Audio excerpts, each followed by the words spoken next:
வரஹ்மத்துல்லாஹி தஆலா பரகாத்துஹு. அல்ஹம்துலில்லாஹி அலா குல்லி ஹால். எல்லா புகழும் அல்லாஹ் ஒருவனுக்கே உரித்தாகட்டுமாக. இன்னும் அவனுடைய சாந்தி சமாதானமும் ஈருலக தலைவர் முகமது முஸ்தபா ரசூல் ஸல்லல்லாஹு அலைஹி வஸல்லம் அவர்களின் மீதும் அவர்களின் அச்சுவடுகளை அடிபெறாமல் பின்பற்றி வாழ்ந்த உத்தம சக்தி சஹாபாக்கள், தாபியீன்கள், தாபியீன்கள் ஆகிய அனைத்து நல்லுறவு மீதும் உண்டாகட்டுமாக. ஆமீன். இஸ்லாத்தின் மீது வைக்கப்படும் குற்றச்சாட்டுகளில் பெரும் குற்றச்சாட்டாக இருப்பது முகலாய மன்னர்கள் மீதாக இருக்கிறது. முகலாய மன்னர்கள், அதாவது இஸ்லாத்தை ஆண்ட முகலாய மன்னர்கள், அவர்கள் பயங்கரவாதியாக நடந்து கொண்டார்கள். இன்னும் அவர்கள் மத பிரச்சாரம் செய்யக்கூடியவர்களாக இருந்தார்கள், இன்னும் கொலை செய்யக்கூடியவர்களாக இருந்தார்கள் என்று அவர்கள் மீது பல குற்றச்சாட்டுகளை வைக்கிறார்கள். முகலாய மன்னர்களில் அதிக ஆண்டு ஆட்சி செய்த மன்னர் 1657 முதல் 1707 வரை ஆட்சி செய்த 50 ஆண்டுகள் ஆட்சி செய்த மாமன்னர் அவுரங்கசீப் ரஹிமஹுல்லாஹ் அவர்களின் மீது பல குற்றச்சாட்டுகளை வைக்கிறார்கள். அவர்கள் மதவெறியோடு நடந்து கொண்டார்கள் என்று அவர்கள் மீது வைக்கப்படும் குற்றச்சாட்டுகள் ஏராளமாக இருக்கிறது. அதிலும் குறிப்பாக அவர்கள் மீது வைக்கப்படும் குற்றச்சாட்டுகள் ஒன்றுதான் ஜிஸ்யா என்னும் வரியை வசூலித்தார். இந்த ஜிஸ்யா என்னும் வரியை அவர் முஸ்லிம் அல்லாதவர்கள் மீது வசூலித்தார் என்று குற்றச்சாட்டாக வைக்கிறார்கள்.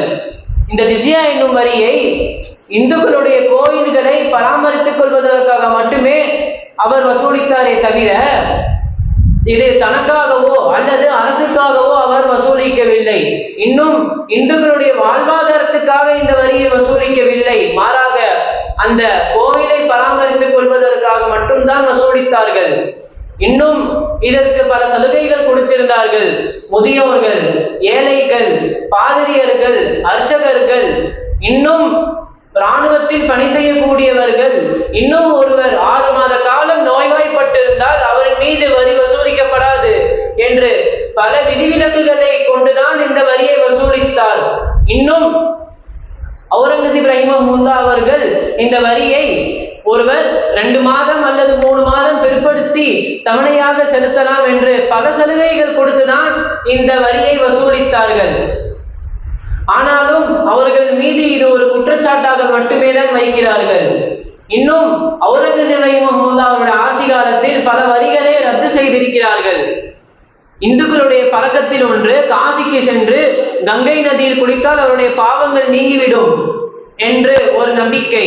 ஆனால் காசிக்கு சென்று அங்க நீராடுவதற்கு வரி செலுத்த வேண்டியது இருந்தது. அந்த வரியை அவுரங்கசீப் ரஹிமஹுல்லாஹ் அவர்கள் ரத்து செய்தார்கள். இன்னும் ஒரு புனிதமான நதியில் மீன் பிடிப்பதற்கும் வரி செலுத்த வேண்டியது இருந்தது, அதையும் ரத்து செய்தார்கள். இன்னும் ஒரு மாட்டிலிருந்து பால் கறந்து அந்த பாலை விற்பதற்கு கூட வரி செலுத்த வேண்டியது இருந்தது, அதையும் அவுரங்கசீப் ரஹிமஹுல்லாஹ் அவர்கள் ரத்து செய்தார்கள். ஏன், ஒரு சாதாரண பொருளை, அதாவது ஒரு பாத்திரத்தை தயாரித்து விற்பதற்கு கூட வரி இருந்தது, அதையும் அவுரங்கசீப் ரஹிமஹுல்லாஹ் அவருடைய ஆட்சி காலத்தில் ரத்து செய்தார்கள். ஆனால் இதையெல்லாம் பெரும்பாலும் பேசாமல் அவர்கள் சொல்லப்படும் ஒன்றே ஒன்றுதான், அவுரங்கசீப் ரஹிமஹுல்லாஹ் அவர்கள் முஸ்லிம் அல்லாதவர்கள் மீது ஜிஸ்யா என்னும் வரியை வசூலித்தார். அவுரங்கசீப் ரஹிமஹுல்லாஹ் அவர்கள் அல்லாஹ் தாலா எப்படி சொல்லியிருக்கிறானோ அதன்படிதான் அவர் ஆட்சி காலத்தில் வாழ்ந்திருக்கிறார். அல்லாஹ் தாலா தமது அருள்மறையும் திருமறையிலே கூறுவான், லா யன்ஹாகுமுல்லாஹு அனில் லதீன லம் யுகாதிலூகும் ஃபித்தீனி வலம் யுஃரிஜூகும் மின் தியாரிக்கும் அன் தபர்ரூகும் வ துக்ஸிது இலைஹிம் இன்னல்லாஹ யுஹிப்புல் முக்ஸிதீன். நிச்சயமாக அல்லாஹ் தாலா கூறுகிறான், மார்க்க விஷயத்தில் உங்களிடம் யார் போரிடவில்லையோ, இன்னும் உங்களுடைய வீடுகளில் இருந்து உங்களை யார் வெளியேற்றவில்லையோ, அவர்களின் பால் நீங்கள் நன்மை செய்வதை விட்டும் இன்னும் அவர்களுக்கு நீங்கள் நீதி செல்வதை விட்டும் அல்லாஹ் ஒருபோதும் தடுத்ததில்லை. நிச்சயமாக அல்லாஹ் நீதியாளர்களை விரும்புகிறான். அவுரங்கசீப் ரஹிமஹுல்லாஹ் அவர்கள் நீதத்துடன் நடந்து கொண்டார்கள். ஆனால் அவர்களுடைய நீதத்திற்கு கிடைத்த கூலி குற்றச்சாட்டுகள் மட்டும்தான். இன்னும் அவர்களின் மீது வைக்கப்படும் பெரும் குற்றச்சாட்டு அவர் விஸ்வநாத கோவிலை இடித்தார் என்பதாக. பொதுவாக ஒரு பொய்யை விட மோசமானது பாதி உண்மையை சொல்வது. ஆம், அவுரங்கசீப் ரஹிமஹுல்லாஹ் அவர்கள் கோவிலை இடித்தார்கள். ஆனால் ஏன் இடித்தார்கள், எதற்காக இடித்தார்கள் என்ற காரணத்தை அவர்கள் கூறுவதே இல்லை. ஒரு முறை அவுரங்கசீப் ரஹிமஹுல்லாஹ் அவர்கள் தமது படையுடன் தமக்கு கீழுள்ள அவர்கள் கீழுள்ள சிற்றரசர்களை கூட்டி சென்று வங்காளத்தை நோக்கி ஒரு பயணத்தை மேற்கொள்கிறார்கள்.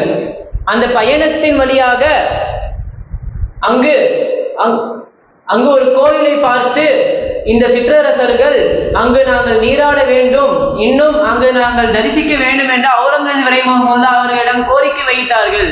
அதற்கு எந்தவித தடையும் இன்றி அவுரங்கசீப் ரஹிமஹுல்லாஹ் அவர்கள் அனுமதித்தார்கள். பிறகு அந்த விஸ்வநாத கோயிலில் அவர்களுடைய அனைத்து சடங்கும் முடிந்து திரும்பினார்கள். அந்த கூட்டத்தில் உள்ள இந்து பெண்களை மூடிய பள்ளத்தில் வைத்து கொண்டு சென்றார்கள். பிறகு அதிலிருந்து ஒரு பெண்மணி திரும்பி வரவில்லை. கட்சி என்றும் ராணி திரும்ப வரவில்லை. பலரும் போய் தேடி பார்க்கிறார்கள், ஆனாலும் அந்த ராணி கிடைக்கவில்லை. பிறகு அவுரங்கசீப் ரஹிமஹுல்லாஹ் அவர்கள் முக்கியமான ஆய்வர்களை அனுப்பி தேடுகிறார்கள். பார்த்தால் அந்த விஸ்வநாத கோவிலில் கணபதி என்ற ஒரு சிலை அசைந்து கொண்டிருந்தது. அதை கவனித்த அந்த ஆய்வாளர்கள் அந்த சிலையை அகற்றி பார்த்தால் உள்ளே ஒரு பாதாள சுரங்கம் செல்கிறது. அதன் உள்ளே பார்த்தால் அந்த ராணி தமது மானம் கிளைக்கப்பட்டவர்களாக அழுது கொண்டிருந்தார்கள். இதை பார்த்த மற்றவர்கள் எல்லாம் இந்த பெண்ணுக்கு நீதி கிடைக்க வேண்டும் என்று அவுரங்கசீப் ரஹிமஹுல்லாஹ் அவர்களிடம் கோரிக்கை வைத்தார்கள். இந்த கோரிக்கையின்படி அவுரங்கசீப் ரஹிமஹுல்லாஹ் அவர்கள் அந்த கோயில் உள்ள விக்கிரகத்தை இடத்திற்கு மாற்றி அந்த கோயிலை தரமட்டமாக இடித்தார்கள். அவர்கள் சொல்கிறார்கள், அவுரங்கசீப் ரஹிமஹுல்லாஹ் மதவெறி பிடித்து அலைகிறார்கள். அவர் நினைத்திருந்தால் அந்த விக்கிரகத்தை இடம் மாற்றாமலே கோவிலை இடித்து இருக்கலாம். ஆனால் அப்படி ஒருபோதும் அவர் செய்யவில்லை. அவர் நீளத்துடன் நடந்து கொண்டார். இன்னும் வரலாற்றை வளைக்கக்கூடியவர்கள் தமக்கு ஏற்பவாறு இந்த சம்பவத்தை எடுத்துக்கொண்டார்கள். அவர்கள் கோவிலை இடித்தார் என்ற ஒற்றை வார்த்தை மட்டும் எடுத்துக்கொண்டு அவர் எதற்காக இடித்தார் என்ற காரணத்தை கண்ணுக்கெட்டாத தூரத்தில் தூக்கி வீசிவிட்டு ஒற்றை வார்த்தையை மட்டும் அவர்கள் கச்சிதமாக பிடித்துக் கொண்டார்கள். ஏன் அவர்கள் கோவிலை மட்டுமா இடித்தார்கள்? அவர்கள் ஒரு பள்ளிவாசலையும் இடித்தார்கள். காரணம் என்னவென்று சொன்னால், ஒரு கோல்கொண்டா என்ற பகுதியில் தானஷா என்ற மன்னர் அரசுக்கு வரி செலுத்தாமல் காலத்தை ஓட்டிக்கொண்டே இருந்தால், இதை கவனித்த மன்னர் தமது ஒற்றரை அனுப்பி ஆய்வு செய்யுமாறு கட்டளையிட்டு அந்த ஒற்றர் செல்கிறார். அந்த ஒற்றர் ஆய்வு செய்து பார்த்தால் தெரிகிறது, அந்த பள்ளிவாசல் ஒரு இடத்தில் அரசுக்கு செலுத்த வேண்டிய வரிக்குரிய செல்வத்தை புதைத்து வைத்திருந்தார்கள். பிறகு ஒற்றர் மன்னரிடம் சொன்னவுடன் மன்னர் இதை கேட்டு மிகவும் கோபத்திற்கு ஆளாகி அந்த பள்ளிவாசலை இடித்து அந்த செல்வத்தை அரசு கஜானாவுக்கு ஆக்கினார்கள். ஏன் கோவிலை இடித்தார்கள் என்று கொடிநட்டு புலம்புவார்கள்? இதை ஏன் அவர்கள் சொல்வதே கிடையாது? இந்த விஷயத்தில் அவர்கள் ஏன் மௌனமாக இருக்கிறார்கள்? அவுரங்கசீப் ரஹிமஹுல்லாஹ் அவர்கள் நீதத்துடன் தான் நின்றிருக்கிறார்கள். இன்னும் முகலாய ஆட்சி காலத்தில் பல போர்கள் நடந்து கொண்டிருந்தது. இன்னும் மாறி மாறி கட்சி அமைந்து கொண்டிருந்தது. இன்னும் உள்நாட்டு வெளிநாட்டு கலவரங்கள் நடந்து கொண்டிருந்தது. இதன் காரணமாக அவர்கள் அந்த காலத்தில் கல்வித்துறைக்கு என்ற ஒரு தனித்துறையே இல்லை. ஆனால் இதெல்லாம் காரணமாக இருந்தாலும் கூட அவர்கள் கல்வித்துறைக்கு ஒரு அக்கறை காட்டி கல்வித்துறையை அவர்கள் மேம்படுத்தினார்கள். அதாவது எந்த அளவுக்கு என்றால், முகலாய பேரரசருடைய காலத்தில் கல்வி நிலையங்கள் ஆக்ராவில் அங்கங்கு பார்த்தால் கல்வி நிலையங்கள் இதுவெல்லாம் அவுரங்கசீப் ரஹிமஹுல்லாஹ் இன்னும் அதை போன்ற பல முகலாய மன்னருடைய காலத்தில் தான் நிறுவப்பட்டது. இன்னும் டெல்லி நகரம் முழுவதும் கலை கல்லூரிகள், இன்னும் பல ஸ்தாபனங்கள் நிர்வாகிட்டு. இதற்கெல்லாம் காரணம் அக்பர் தான் மதச்சார்பற்ற கல்வியை கற்றுக் கொடுத்தார். ஆகவே முகலாய மன்னர்கள் நல்லிணக்கத்தோடு தான் நடந்து கொண்டார்கள். இன்னும் இவர்கள் அல்லாஹ் தஆலா கூறியதுபடிதான் நடந்து கொண்டார்கள். எனவே அவர்களின் மீது இருக்கிற குற்றச்சாட்டுகள் அனைத்தையும் தெளிவாக நாம் கவனித்து இதை எடுத்து சொல்லக்கூடியவர்களாக நாம் அமைந்திருக்க வேண்டும்.